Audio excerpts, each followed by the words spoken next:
मैं भारत को भारत की मान्यताओं के आधार पर फिर से खड़ा करना चाहता हूं और इसी काम की कोशिश में लगा हूं। नमस्कार दोस्तों, मेरे यूट्यूब चैनल में आपका स्वागत है। मैं हूं बलबीर सिंह श्रीधर। 15 अगस्त 1947 से भारत आज़ाद होने से लेकर के अभी तक लगभग देश के अंदर 250 घोटाले हुए। और जब देश आज़ाद होने के बाद में 1948 में जो पहला घोटाला हुआ वो था जीप खरीद घोटाला, क्योंकि पाकिस्तानी हमले के बाद भारतीय सेना को जीपों की ज़रूरत थी और इसलिए 300 पाउंड प्रति जीप के हिसाब से 1500 जीपों का भारतीय सरकार ने ऑर्डर दिया।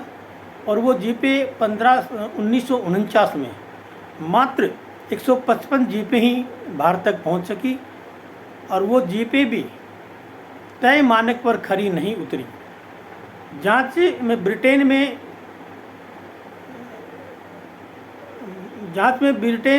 जब जांच हुई तो ब्रिटेन में मौजूद उस वक्त के जो तत्कालीन भारतीय उच्चायुक्त थे वीके मेनन, उन पर इस घोटाले का आरोप लगा था। मगर आरोप लगने के कुछ दिन बाद तक ये केस चलता रहा, लेकिन कुछ दिन के बाद, कुछ सालों के बाद में इसको 1955 में इसको मामले को बंद कर दिया गया। और जिस वीके मेनन पर ये जीप घोटाले का आरोप लगा था, उसी वीके मेनन को पंडित जवाहरलाल नेहरू ने, उस समय के प्रधानमंत्री थे, उन्होंने अपने कैबिनेट में मंत्री बनाया। क्योंकि प्रधानमंत्री जवाहरलाल नेहरू और वीके मेनन की बहुत अच्छी दोस्ती थी और उस दोस्ती के चलते प्रधानमंत्री नेहरू ने वीके मेनन को आरोप लगने के बाद भी उनको अपने कैबिनेट का मंत्री बनाया। उसके बाद में जीप घोटाले के बाद में 1951 में साइकिल आयात घोटाला हुआ, सामने आया। उसके बाद में 1956 में एक और घोटाला हुआ, BHU फंड घोटाला हुआ। फिर 1958 में फिर एक घोटाला हुआ, हरिदास मुंदड़ा मामला सामने आया। फिर इसके बाद 1960 में घोटाला हुआ, तेजा लोन स्कीम। उसके बाद में 1960 के बाद में 1963 में एक और घोटाला हुआ, प्रताप सिंह कैरो स्कीम हुआ। प्रताप सिंह कैरो स्कीम के बाद में 1965 में पटनायक क्लिंग ट्यूब्स मामला सामने आया। फिर 1974 में मारुति मामला सामने आया। तो इस प्रकार से देश के आज़ाद होने के बाद घोटालों पर घोटाला होता चला गया, कंटिन्यू घोटाले होते चले गए। आज ये जो घोटाले हो रहे हैं, कोई नया घोटाले नहीं हो रहे हैं। जब से देश आज़ाद हुआ है तब से लगातार देश के अंदर कंटिन्यू घोटालों की बारिश हो रही है। और जब प्रधानमंत्री बने थे पंडित नेहरू, तो उन्होंने कहा था अगर कोई भी मेरी मंत्रिमंडल में या मेरी सरकार में कोई भी अगर घोटाला करता हुआ पकड़ा गया, घोटालेबाज मिला, तो मैं उसके बिजली के तारों से बांध करके उल्टा लटका दूंगा। और जब वीके मेनन इस घोटाले में पकड़ा गया, जीप घोटाले में, तो वहाँ बैठे हुए लोगों ने कहा पंडित नेहरू को, तो पंडित नेहरू का जवाब था कि लोकतंत्र की जो गाड़ी है उसमें घोटाले नाम का तेल डालने की ज़रूरत है। घोटाले नाम का तेल डाले बगैर लोकतंत्र नहीं चल सकता, यानी कि सरकारें नहीं चल सकती। एक प्रकार से पंडित नेहरू ने, उस समय के प्रधानमंत्री ने, ये साफ कर दिया कि घोटाला तो होना ही है। जब इतना क्लियर एक प्रधानमंत्री ने बोल दिया, देश के प्रधानमंत्री ने, तो बाकी के लोगों को तो बहुत खुल के मौका मिल गया लूटने का। तो तब से लेकर के अभी तक लगातार देश के अंदर घोटालों की बारिश आई हुई, बाढ़ आई हुई है। हर दिन कोई ना कोई घोटाला, कोई भी मंत्री हो, कोई भी सरकार हो, कोई भी ईमानदार से ईमानदार सरकार बने, कोई ईमानदार से ईमानदार मंत्री बने या नेता बने, MP बने, MLA बने, सबको घोटाला करना ही है। क्योंकि पहली बार में ही पंडित नेहरू ने ऐसी नींव रख दी थी कि घोटाले तो होने ही हैं। बिना घोटाले के जो राजतंत्र नाम की जो ये गाड़ी है, ये घोटाले नाम के पेट्रोल से ही चलेगी, अदरवाइज नहीं चलेगी। तो साफ जाहिर है कि घोटाला सरकार खुद करवाती है। उसके बाद में 1976 में कुओ ऑयल डील का घोटाला हुआ एक। फिर 1981 में अंतुले ट्रस्ट घोटाला हुआ।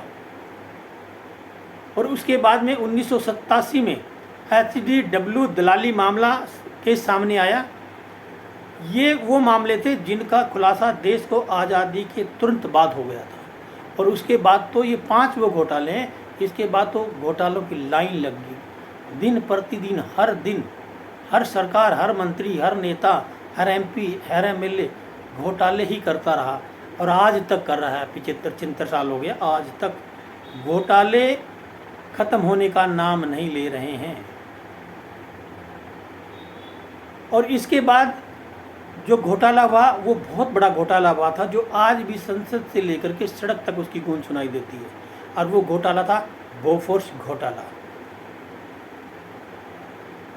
ये जो बोफोर्स घोटाला था वो इतना हाईलाइट हुआ है, वो आज तक उस घोटाले का नाम देश और विदेश के, पूरे दुनिया के लोगों की ज़बान पे, बच्चे बच्चे की ज़बान पर है बोफोर्स घोटाला। इतना फेमस ये घोटाला हुआ। दरअसल हुआ ऐसा था कि 1986 में स्वीडन की एक कंपनी है एबी बोफोर्स कंपनी से भारत सरकार ने 155 तोपें खरीदने का एक सौदा तय किया गया। कहा जाता कि इस सौदे को पाने के लिए जो दलाली दी गई दलाल को, वो 64 करोड़ रुपए दलाली थी। यानी मात्र 155 तोपें खरीदने के लिए जो स्वीडन से खरीदी गई थी, उसमें 64 करोड़ रुपए दलाली दी गई थी। इसमें आटोवियो क्वात्रोची और उस समय के तत्कालीन प्रधानमंत्री राजीव गांधी का नाम इस घोटाले में सामने आया था, और इसी घोटाले को मुद्दा बना करके उस वक्त वीपी सिंह सरकार बना करके सत्ता में आए थे। ये था वो बोफोर्स घोटाला। इसके बाद में 1992 में एक घोटाला हुआ, हर्ष मेहता का जो कांड जो था वो सामने आया। आरोप था कि हर्ष ने धोखाधड़ी से बैंकों का जो पैसा था वो स्टॉक मार्केट में लगा दिया था, जिससे स्टॉक मार्केट में करीब 5,000 करोड़ रुपए का घाटा हुआ था।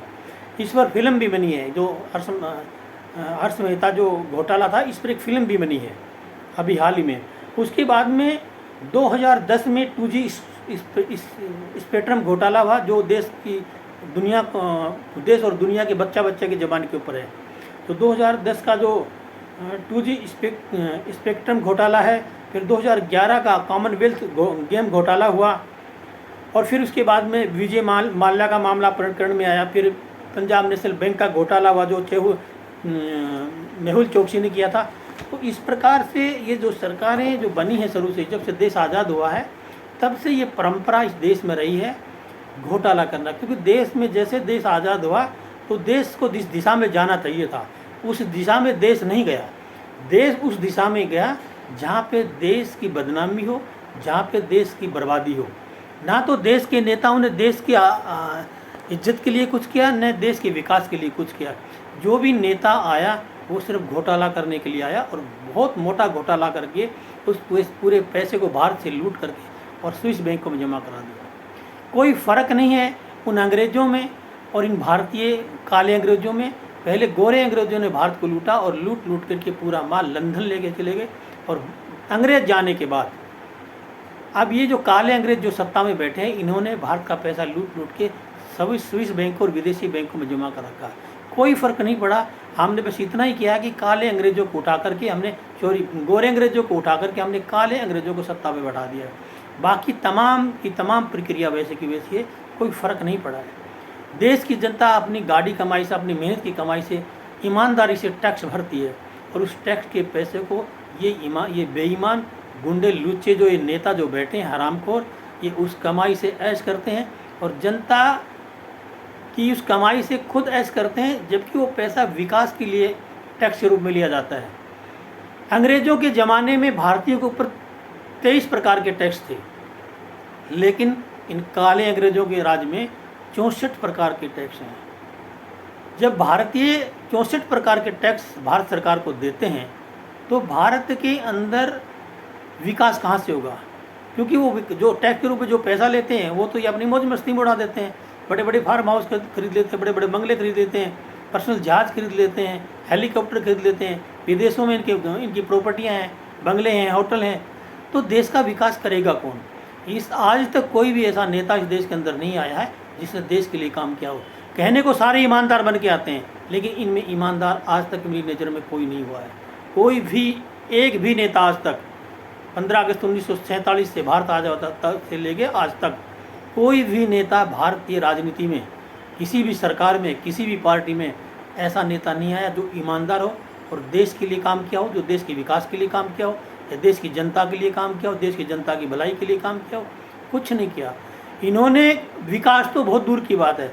इन्होंने अंग्रेज़ों की जो शासन व्यवस्था थी उसको ये नहीं बदल सके, अंग्रेज़ों की कानून व्यवस्था थी उसको ये नहीं बदल सके, अंग्रेज़ों की शिक्षा व्यवस्था थी उसको ये नहीं बदल सके, अंग्रेज़ों की टैक्स व्यवस्था थी, कर व्यवस्था थी, उसको नहीं बदल सके। बल्कि अंग्रेज़ों ने 23 प्रकार के टैक्स लगा रखा था, बल्कि इन्होंने बरकरार ही नहीं रखा, उसको और भी 10 गुना बढ़ा दिया। उस वक्त 23 प्रकार के टैक्स थे, 64 प्रकार के टैक्स थे। तो पूरी भारतीय जनता से मैं अपील करता हूँ कि सबको बाहर निकल के एकजुट होकर के इस अंग्रेजी कानून को ख़त्म करने की मांग करनी चाहिए, इस अंग्रेजी शासन व्यवस्था को ख़त्म करने की मांग करनी चाहिए, इन अंग्रेज़ों की शिक्षा व्यवस्था को ख़त्म करने की मांग करनी चाहिए, इस अंग्रेज़ों की कर व्यवस्था को ख़त्म करने की मांग करनी चाहिए, और सिर्फ सारे टैक्स बंद करके, ख़त्म करके सिर्फ बैंक की ट्रांजेक्शन 1% टैक्स की मांग करनी चाहिए। जितने भी सेल टैक्स, इनके तहत GST, central excise tax, toll tax, road tax, फलाना टैक्स, सबको ख़त्म करने की मांग करनी चाहिए। और सिर्फ 1 नेशन 1 टैक्स, जो बैंक ट्रांजेक्शन पर जो 1% टैक्स लगता है, सिर्फ वही टैक्स लगना चाहिए। पहले भी ज़माने में जो राजा होते थे, वीर विक्रमादित्य के समय में, या चाणक्य के समय में, या चंद्रगुप्त मौर्य के समय में सिर्फ 1 नेशन 1 टैक्स होता था और पूरा देश सुखी था, समृद्ध था, प्रगतिशील था, प्रगतिवान था, और उस वक्त देश वाकई में ही सोने की चिड़िया था। मगर आज के काले अंग्रेज़ों ने गोरे अंग्रेज़ों से भी ज़्यादा पैसा लूट रखा है। देश आज़ाद हुआ तब से लेके आज तक टोटल इस भारत का पैसा 110 लाख करोड़ रुपया स्विस बैंकों में और बाकी विदेशी बैंकों के अंदर पड़ा हुआ है। 72,80,000 करोड़ रुपया स्विस बैंकों के अंदर है और 35 लाख करोड़ रुपया दूसरे विदेशी बैंकों के अंदर भारत का पड़ा हुआ है। टोटल मिला के 110 लाख करोड़ रुपया भारत की जनता की कमाई का, भारत की जनता के दिए टैक्स का पैसा इन हरामखोर नेताओं ने लूट करके विदेशी बैंकों में, स्विस बैंकों में भर रखा है। तो देश का विकास होगा कैसे? ये बड़ी बड़ी सड़कें, बड़े बड़े हाईवे बनाने से, चौड़ी 8 लाइन की सड़कें बनाने से, बड़े बड़े फ्लाईओवर बनाने से, मेट्रो लाने से, ये सब लाने से देश का विकास नहीं होने वाला है। जब तक देश को अंतरिम रूप से, अंतरिक्ष रूप से, जो अंदर के रूप से, जो आंतरिक रूप से जो मजबूत नहीं किया जाएगा, जब तक देश की जनता की गरीबी ख़त्म नहीं की जाएगी, जब तक देश की जनता की बेरोजगारी ख़त्म नहीं की जाएगी, जब तक देश की अंदर की जनता की भुखमरी नहीं ख़त्म की जाएगी, जब तक देश विकास नहीं कर सकता है।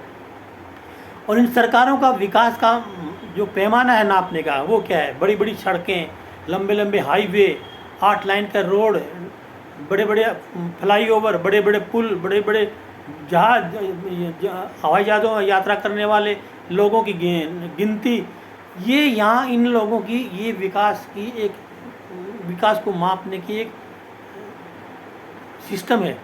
जबकि असली मायने में देश का विकास तब माना जाता है जब देश की अंदर की जो बैठी हुई जो जनता है, गरीब से गरीब आदमी, जो लास्ट लाइन में बैठा हुआ जो व्यक्ति है, उस आदमी के पास वो सब साधन हो जो एक अमीर के पास होने चाहिए। आदमी जो गरीब से गरीब आदमी है देश का, उसके पास भी वो चीज़, वही महंगी कारें, वही अच्छा घर, वही अच्छी शिक्षा, वही अच्छा खान पीन, वही अच्छा रहन सहन जब तक नहीं हो, जब तक एक अमीर आदमी के पास होता है।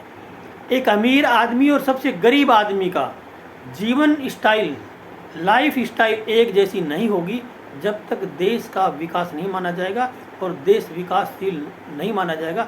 ये खाली दिखावा है, ढोंग है, जनता को बरगलाने का काम है। हर 5 साल के बाद में ये वोट मांगने आते हैं, लालच दे के, रुपया दे के, दारू दे के, साड़ी बांट के, लैपटॉप बांट के लालच प्रलोभन देते हैं और जीत कर सत्ता में बैठ जाते हैं। और जनता इतनी बड़ी मूर्ख है, वो जरा से दारू की बोतल में 1,500 के रुपये लेकर के, साड़ी लैपटॉप लेकर के वोट दे देते हैं और बोलते जाओ बैठो सत्ता को, और 5 साल हमने लाइसेंस दे दिया, लूटो आराम से देश को। अगर ऐसे ही देश की जनता वोट देती रही, अपने वोट की कीमत नहीं समझती, तो देश कभी भी आज़ाद नहीं होगा। और इसलिए देश अभी तक आज़ाद नहीं हुआ है, अभी तक पावर का ट्रांसफ़र हुआ है, देश आज़ाद नहीं हुआ है। इन लोगों को वहम है कि देश आज़ाद हो गया। देश अंग्रेज़ों से भी ज़्यादा गुलाम आज इन काले अंग्रेज़ों का है। ये बात समझने की ज़रूरत है, लेकिन देश की जनता है कि समझने को तैयार ही नहीं है। कोई घरों से बाहर निकलने को तैयार ही नहीं है, कोई आवाज़ उठाने के लिए तैयार ही नहीं है। बस सोचते जो हो रहा होने दो।